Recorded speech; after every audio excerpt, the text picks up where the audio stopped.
राम राम।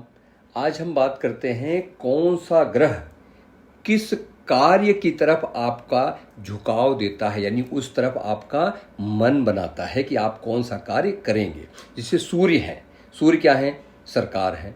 तो government jobs की तरफ आपका मन करेंगे। अगर आपके सूर्य का संबंध बन रहा है आपके कर्म भाव से, तो आपको सरकार अथॉरिटी, जहाँ पर हमारा अपना प्रभुत्व जमे, और लीडरशिप यानी नेता में भी जा सकते हैं, पॉलिटिक्स में भी जा सकते हैं। चंद्रमा, चंद्रमा किस चीज़ के हैं? हॉस्पिटैलिटी यानी सेवाएं देने वाले। नर्सिंग हो गया, क्रिएटिव चीज़ें, क्योंकि कला है, क्रिएटिव चीज़ें जो आप क्रिएटिव चीज़ें करते हैं। पब्लिक डीलिंग का भी काम चंद्रमा के अंडर में आता है। और बात करते हैं मंगल महाराज की, तो मंगल महाराज क्या है जानते हैं सभी लोग? पुलिस है, सेना है, आर्मी है, मतलब आर्मी में जाना, इंजीनियरिंग है, सर्जरी है, सर्जरी जिसमें खून निकलता है ना, सर्जरी ब्लड के कारक है। स्पोर्ट्स मंगल के। बुध की बात करते हैं तो राइटिंग, लिखने का काम बुध महाराज का है। टीचिंग, टीचिंग का कार्य हो गया आपके कम्युनिकेशन से, आईटी से रिलेटेड, बिजनेस, कॉमर्स, फाइनेंस, ये सारी चीज़ें बुध महाराज से देखा जाता है। आईटी भी उन्हीं में आता है, और बता ही दिया फाइनेंस, कॉमर्स।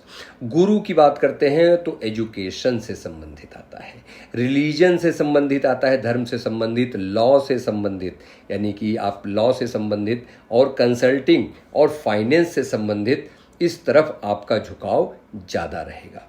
और शुक्र की बात करें तो आर्ट, कला हो गया ना, आर्ट, फैशन, फैशन चाहे फैशन डिजाइनिंग हो, चाहे आपके कॉस्मेटिक ज्वेलरीज हो, ब्यूटी प्रोडक्ट्स, लग्जरी बिजनेस, कोई लग्जरियस बिजनेस आप करें, महंगी चीज़ों का, ब्रांडेड चीज़ों का, तो वो शुक्र महाराज में आता है। अब बात करें शुक्र के बाद शनि महाराज की, अगर हम बात करें तो शनि महाराज लेबर है।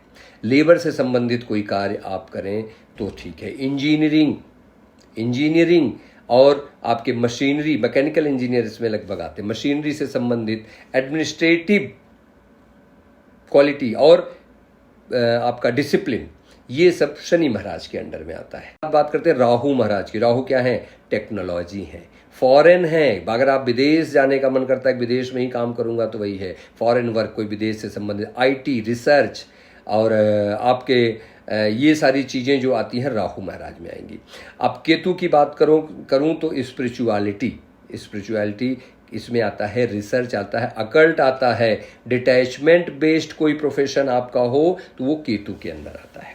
तो आप अपनी कुंडली में देखिए, अगर आपका दसम भाव से इन ग्रहों से संबंधित बन रहा है तो आपका झुकाव इस तरफ ज़्यादा होगा, और इसमें ही आप सक्सेस भी होंगे।